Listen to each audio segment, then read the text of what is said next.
Hi,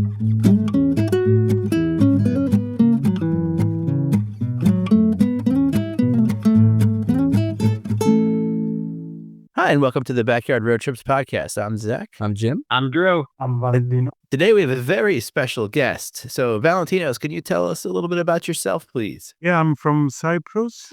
And actually, I'm here because of my family business.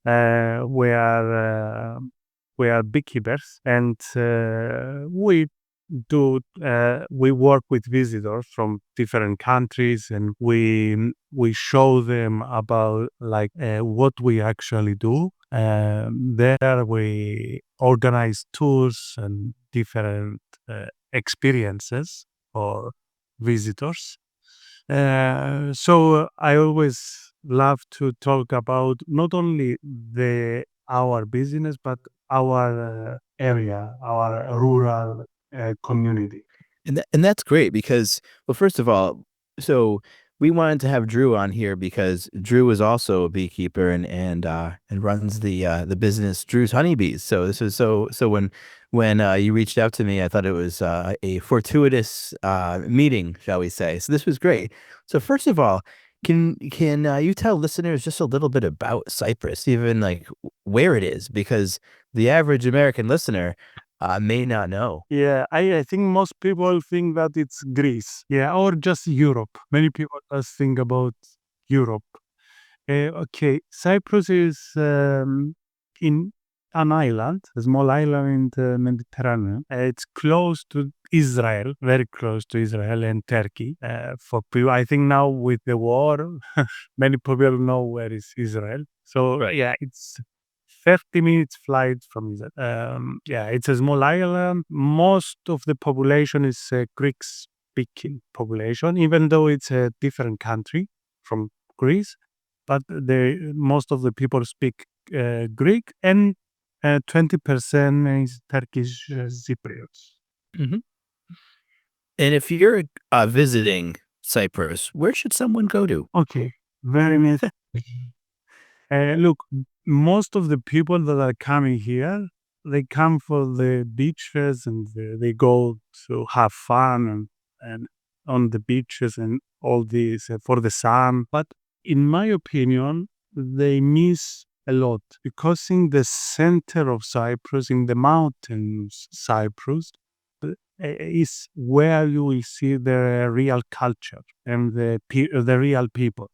Because in the cities and where is most of the tourists, everything is the same as everywhere else. Okay, so if you go, either you go to Greece or Turkey or Cyprus or any Mediterranean country, it's the same thing, it's the same story. But if you want to really meet the real people and understand how people live, and I think this is the reason why we travel. To see something different. If we just go to the same places or to places that you don't see something different, there is no reason to travel. So I think mountainous Cyprus is a better option for someone who will come to Cyprus. It's what I'm a big fan of Rick Steves, and Rick Steves always calls it meaningful travel. It's like you can go anywhere and go to the tourist destination, but get the same, that's kind of, that's not really traveling and understanding the culture. That's more of just kind of indulging in, the food, which is probably going to be the same as any other tourist place, or, around the world. Or you're saying just go to the beach, but you really have to dig in and meet the people and understand the culture to really have an enriching experience. So, excellent. No, that's I'm ready to go. How about you guys? Sir? Oh, it sounds beautiful. Yeah. That is an interesting remark about, how culture kind of converges and homogenizes in a lot of metropolitan cities and to really experience as things were, you got to go into the country. Mm-hmm. Right. Absolutely. And we can say the same thing about the US too. I mean, if the average tourist visits, Walt Disney World and even in a different experience, New York City, you go to New York City and you're going to go to Times Square, you're going to go to, the places in Manhattan, but, taking a quick subway ride to other places in the same city, you can have a completely different experience, but the average tourist only stays in a certain radius, a certain area for either comfort level or for just, kind of checking things off one's proverbial bucket list, if you will. So, Yeah, I think, for example, in Europe, I've traveled in many different places. Europe, if you don't go out of the main cities, you see exactly the same things in a different language, because in Europe we speak different languages. You see the same thing in different language. So it's not you don't experience something different. But if you try to go a little bit outside, like the main cities, this is where you see how people live and what people eat actually. Right, Yeah. right. Even let's say the Greek food, if you eat the Greek food in a tourist place, is this food is actually it's not the real food that people eat. They make it in a nice way that they can sell it like more for more money, or it's not the same. right. Oh, definitely. I mean, one thing it's talking about Europe, I remember I've done a few European vacations, and going to Paris and going to check out had to go to certain spots, and I almost called it like a going back to the Disney idea, like a Disney World trip where it was, you're at the Louvre and you're at different the Eiffel Tower, but it was huge lines and it was people that were, just like the tourists waiting to get into these places. And, of course it was amazing. It was amazing to see these. But then other trips that I've been on, when you're going off the beaten path and going really into the true culture of the country, it's a completely different experience and just so much more enriching, certainly. And speaking of which, an enriching experience of the culture, your beekeeping business. Sounds very, very cool to me. I'm sure Drew too. Can you tell us a little about it? Like how you got started? You said it's part of your family business. Yeah, I didn't start it. My father started with my uncle. Yeah, it's 40 years ago. Yeah, in 1983. And they started, like, they got some beehives. They started as a side business. No, it was not even a business. It was just to have honey for the family. But after, like, as the years were going, and they started selling locally, and they saw that it's something that they can do as a business. So they started growing the numbers of beehives, and like they were selling the whole of Cyprus, and then they did some exports as well. Yeah, and so from a side business, it became their main business. But they were just beekeepers. They were not doing anything else, producing their honey and selling it. In 2010, me and my brother got into the business, and we started doing more things, like trying to have people visiting our place and show them actually they wear the suit, and they go to the beehives. We show them how we work, and they also see how we extract the honey from the frames. We do some different workshops in the place, so we talk with people. We started producing uh, other products as well from the beehive, like bee pollen or royal jelly. And we try to be there. So we don't have employees to meet the visitors. We try to be there, the family to be there, like my father, my mother, my brother. We are there, and I think it make it more personal for the visitor to see who we are. Yeah. So forget about the beaches. They got to come to you. This is what they got to see, right? Yeah. Yeah. Or do both, I mean, yeah, it's just, we should get so much on a one-track mind. Yeah, and I think that's a really cool opportunity. Yeah. Do you find people are fascinated by the biology of the honeybee? Like what draws them to your hive tours? Look, it's something for like 99% of people have never experienced this thing. They have never seen like a beehive or the bees, how they work. The fact that there is a queen in the beehive, there are the worker bees, the drones, and what each of these are doing in a beehive and how they work is something very fascinating for people. And and most of the people have no idea how this thing works. And we also do some quizzes, some games, and we ask questions to people and that they cannot believe. Like, for example, how long does a bee lives? Who knows? Andrew knows, I think. I want the other two in. Ooh, how long? I'm probably gonna be way off here. 3 months. I would guess a couple years. They're healthy. I don't know. Drew laughing at it. Yeah. 3 months, 2 years. Yeah, there's a fine. A decade, a century. Well, what does it? What's the answer? Days. It's very 30, 60 days. In Cyprus, I don't know in the US. The Cyprus is 30 to 60 days. Ow. Wow. And it's also some other questions is that, for example, how long a queen bee lives? That was going to actually be my follow-up question. If Me you too. live only 2 too. months, how long does the queen live? A year? They can't. I feel like it can't be picking a new queen every 2 months. Yeah, it gotta be longer. I go with Zack, a year. Yeah, it's no, it's more. A queen lives like up to 5 years. Up Oh wow. Good to be the queen. to 5 years.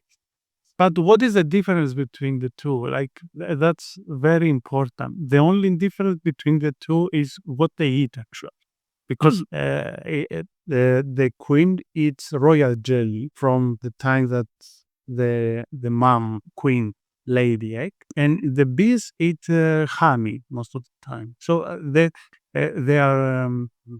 diet make the difference on how long actually they eat, and the one becomes a queen and the other becomes a bee.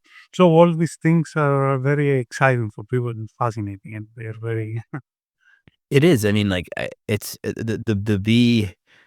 I guess you'd say biology. Would that be biology? It is just. I remember Drew was explaining to me one time. He took me on a hive visit, and I was just, yeah. You just never knew. So complicated, so complex. I mean, it's fascinating. Absolutely fascinating. There's a term that biologists use to describe when a bunch of organisms come together and then compete in the wild, basically as like another unit composed of organisms called a superorganism. And it's that level of biological development that very few species reach. Some ants, some bees, yeah, some wasp, but Have humans reached that? humans have not. I think we're too prone to conflict, probably, for us to ever reach it. Although naked mole rats are the only mammals that have reached it. Yeah, Really? Okay. naked mole rats. Yeah, One of my favorite animals. yeah. Well, good choice. Valentinos, do you also sell, when you were talking about like some of the products that you all make, and Drew makes stuff too, so maybe you guys can commiserate on that. But I was wondering, like, do you make mead or any sort of alcoholic beverages with your honey? yes, we do. It's in Greek it's called hydromel. Yeah, and it's it's the oldest alcoholic drink that man made. It's before wine. Yeah, we do it like the last 3 years, and the people of Cyprus don't know this drink. It's a very new drink for them. Yeah. Oh wow, interesting. Yes, because after the Mediterranean people created the wine, they stopped with the meat. So everybody knows wine here, and we have good wine. Yeah. So The meat is something which is new actually, and we introduce it in Cyprus. that's really cool. Do you like the taste? Yeah, like it's for me, it's more like it's a kind of a dessert wine, kind of. It's sweet the way we do it. So you drink some like a small amount just after food, maybe. Yep. Hey. I don't know, Andrew. Do you do meat or how do you drink? Well, We don't do mead. It's very complex legally here to produce alcoholic beverages. And so we don't do it. I really know very little about it other than there seems to be a sizable market for it. A lot of people ask me about weed, and I just tell them that it's not something we do or have or plan to do. But I mean, it would be a neat to experiment a bit. I just have none of the expertise to do so. I made Luckily, mead Jim. yeah, right? Yeah. Yeah, luckily Jim bootlegs mead, so you guys can go into it together. Oh, yeah. Yeah, I made mead for a long, long time. Not so much anymore, but Take me through that process. it's very easy. But it's, like you say, so Valentinos in the United States, or in at least Connecticut, we can make all sorts of alcohol for ourselves, but we can't sell it. And so that's what Drew's problem is that like he'd have to go through so much legal stuff just to sell it to people and it's probably a loss leader for him. But the other problem is that honey for us, maybe it's true for you, is the most expensive sugar that there is to ferment.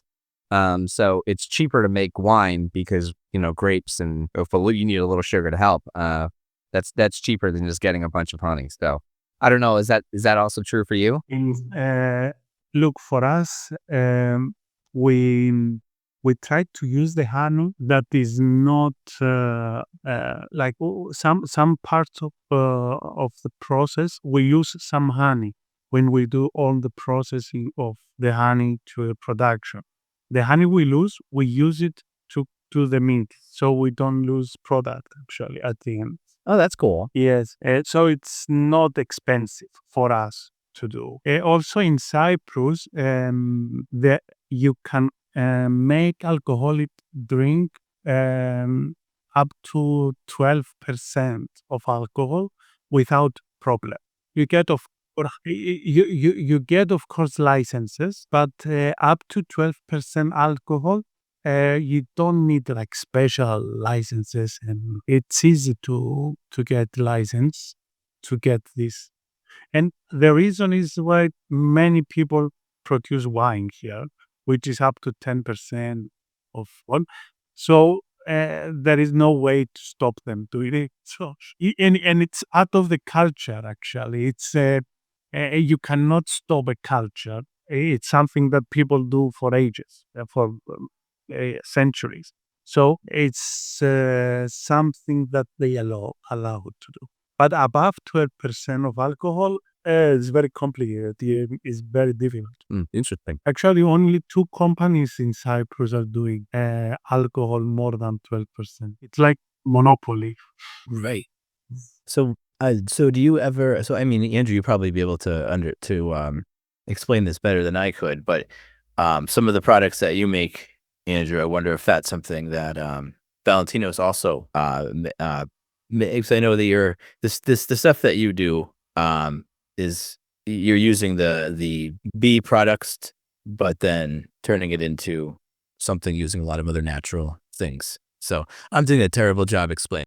Yeah, well, we think we're debuting some new honeys soon, and that's we do a lot. Yeah, but basically with the honey and beeswax, even pollen are inputs for body balms, lip balms, what we call culinary honeys, which are just honey mixed with other things like cranberry or vanilla.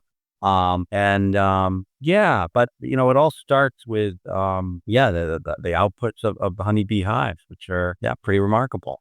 Yeah, honey, beeswax, and pollen, and we hope to do something in time with propolis, which is a really underappreciated bee material. Yeah, propolis is very expensive here and very popular.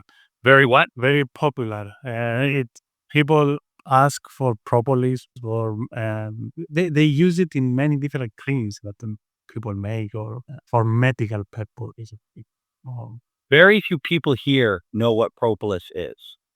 It's just not something that's generally known, and it kind of there'd be a lot of customer education involved in using propolis. Jim or Zack, do you know what propolis is? I only know it through you. Okay. Yeah. Just because, when you've been on here or, for articles and stuff like that. Out of 5 for me and the listeners. Yeah. Here. In Cyprus, not in Cyprus, in Europe, if you go to a shop with creams and all this, most of the products that say they have propolis. And it's like a way to promote. Oh, interesting. Yeah. So much more understanding of what it is there and something that people would look for. And that is, yeah.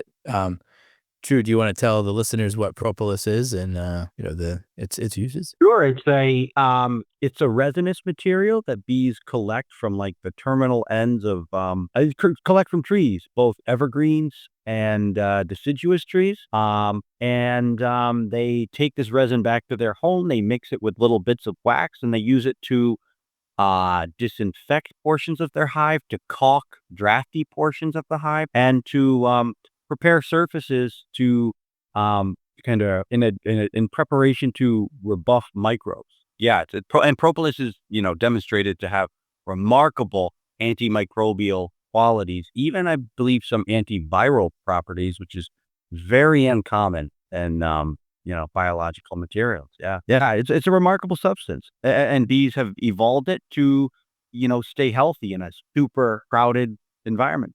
Yeah, it's part of the immunology of the hive. Yeah, the immune system.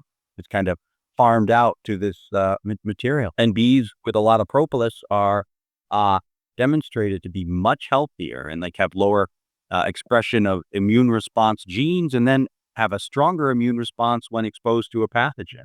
So it's a extremely beneficial material in the hive of the honeybee. Interesting. Yeah. And I think many of our, if we look at our medicines, like many have propolis, and we don't know. And that's it'd be just so interesting to take. So let's say what you're seeing like in the market in Cypress and kind of what we have, what we have here. So it would be, I feel like, I mean, maybe again, Drew, you probably would be able to expound a little bit more about this, but just you're saying the average American doesn't know what that is and what the benefits are, and then Valentinos, you're saying that in Cypress that's something that people would look for. So again, just kind of the two different angles and two different cultures of what this, product and the benefits could be. So that's another the kind of interesting shift. So Valentinos, anything that you find a problem with beekeeping? So anything that you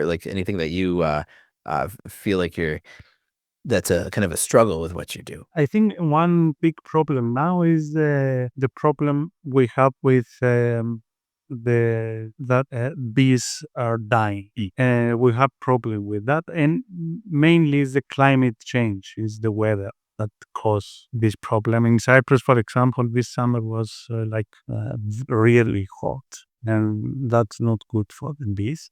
And also the pesticides that are used in agriculture. So part of what we do with our visitors is to educate them on like how important are the bees for the environment, and because it's the main pollinator, and some ways to protect the bees and the environment. So this is something we try to do to increase like environmental awareness. Excellent. I mean, Drew, have you seen anything? I know the different climate certainly, but anything impact what you're doing up here since you started? Yeah, a lot of it, it's the same stuff. It's a more a less even climate. It's a lot of rain and then dry spells. Pesticides and other agribusiness, applications are a really big issue. And then there's other things that, there are mites and pathogens that humans scurry all around the globe, that pathogens and certain pests used to be much more localized, and even the existence of what for us is the worst mite was only facilitated by humans moving bees around the globe, and allowed a species to jump from the Asian honeybee to the European honeybee, and had people not provided the chance for that to happen, it maybe never would have happened, and a big pest of the honeybee never would have jump species. So there's a lot of things that humans do that are really, really tough, not just for pollinators, but for insects in general. And a world without insects is a world of collapse. And I don't think people commonly appreciate that. Insects, it's not just pollination, decomposition of biological materials at the bottom of food chains. Yeah, there's an insect, I'll bore you for 1 second. There's an insect, ecologist who said, "It's like rivets on an airplane wing." You can lose a number of them and have no issue, but at some point, the wing will fall off the plane, and you'll scream to earth. So, yeah, and it's kinda hard to get people to pay attention to something that's not here now, and may never arrive. But, yeah, there's a lot of problems for a lot of life that we create just in the natural course of or in the course of our days that we choose. Yeah. I'm not gonna say it's the natural course because throwing neurotoxins everywhere is a pretty novel thing. Yeah. And I know one thing very different from kind of on a different scale, which that Connecticut in our region has had a lot more of, certainly not on the level of mites, but bears. It's so just the opposite that we've had. Bears used to be something that we would never see in kind of like urban parts of the region, but now, and I could be wrong with this, but I think a lot of it's because of development. The bears have kind of left their natural homes and are coming to areas that are a little more populated. But you've had problem your hive with bears, correct? Yeah, we've had multiple bear issues. We have fences up at a good number of our apiaries. Yeah, bears are a welcome problem though. They're very predictable. They're not insidious, and they've got a right to be here too. So yeah, I mean, yeah, well, they are ruining it, but they're just like they're not. I don't know. Bears offer the courtesy of assault. They're not gonna like go under the and they don't move in unpredictable ways. Valentinos, do you have any animals that trash or disrupt your beekeeping? No, we don't have bear. They're not good swimmers, huh? We have these birds that they eat the bees, but I don't know the name in English, to be honest.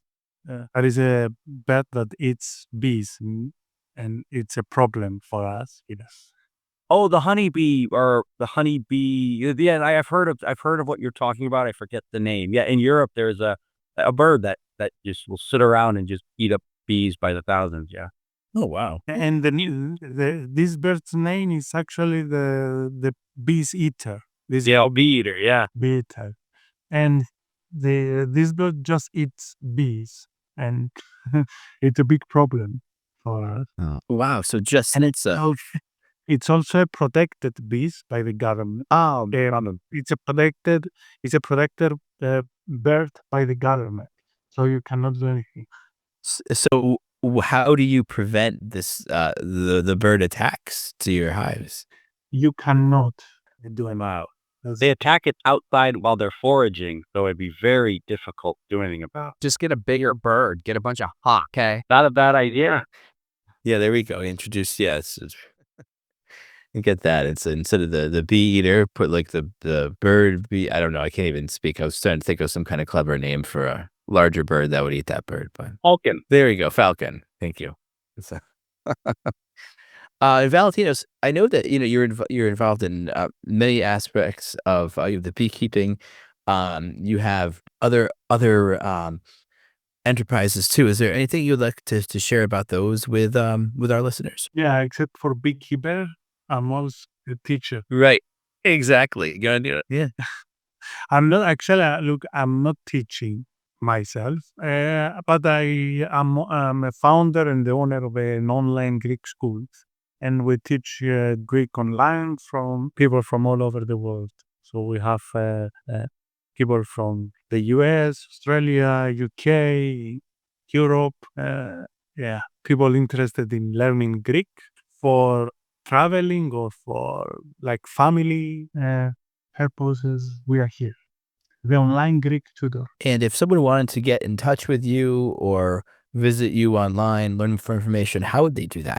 Through like online, we have our platform online. They contact us. We arrange for the school. It's everything online, so it's not a problem. For the Honeybee Park, we also have a website, and people can contact us there, and we can arrange the visits. I can send you all the details, and you can put it on the description. Yes, please. That would be great. So, absolutely. If we wanted to buy your products online, can we do that? You ship the United States? No, it's FDA. FDA is called too difficult. Very difficult. Wet blankets. Kim, the ATF and I are going to pay a visit to your house. You see your meat operation. Oh, they ask for many, many things to ship food in the US. Oh, and shipping alone is very, shipping internationally, it's cost prohibitive. Drew, do you ever ship internationally? Not our finished goods. Nope. I mean, we work with international suppliers, but no, we do not ship to Europe, or we do not ship out of North America. Right. Okay. So you ship in? Have you shipped to like Mexico? Yeah, Canada and Mexico. Yeah, but Okay. not outside of that for any regularity. Yeah. Right. Okay. Well, maybe you and Valentinos can become pen pals and share some of your just as gifts to each other. We also do like within Europe, anyway, always. Because in Europe, it's not a problem for us to send. Yeah, the common market probably really helps. Yes, exactly. Good. Yeah. All right, boys. Well, we're at less than a minute left before Zoom kicks us off. So All right. we'll wrap up. Okay. Valentinos, thank you so much for coming on to our to the podcast. So we're really excited to have you here. So this is fascinating. So I think this is really informative for our listeners, and we'll make sure to get that information out to them about how to be in touch with you as well. So I'll start wrapping it up. So for Backyard Road Trips, I'm Zack. I'm Jim. I'm Drew. I'm Valentinos, and thank you for having me. Thank you, Valentinos. Of course. Great to meet you.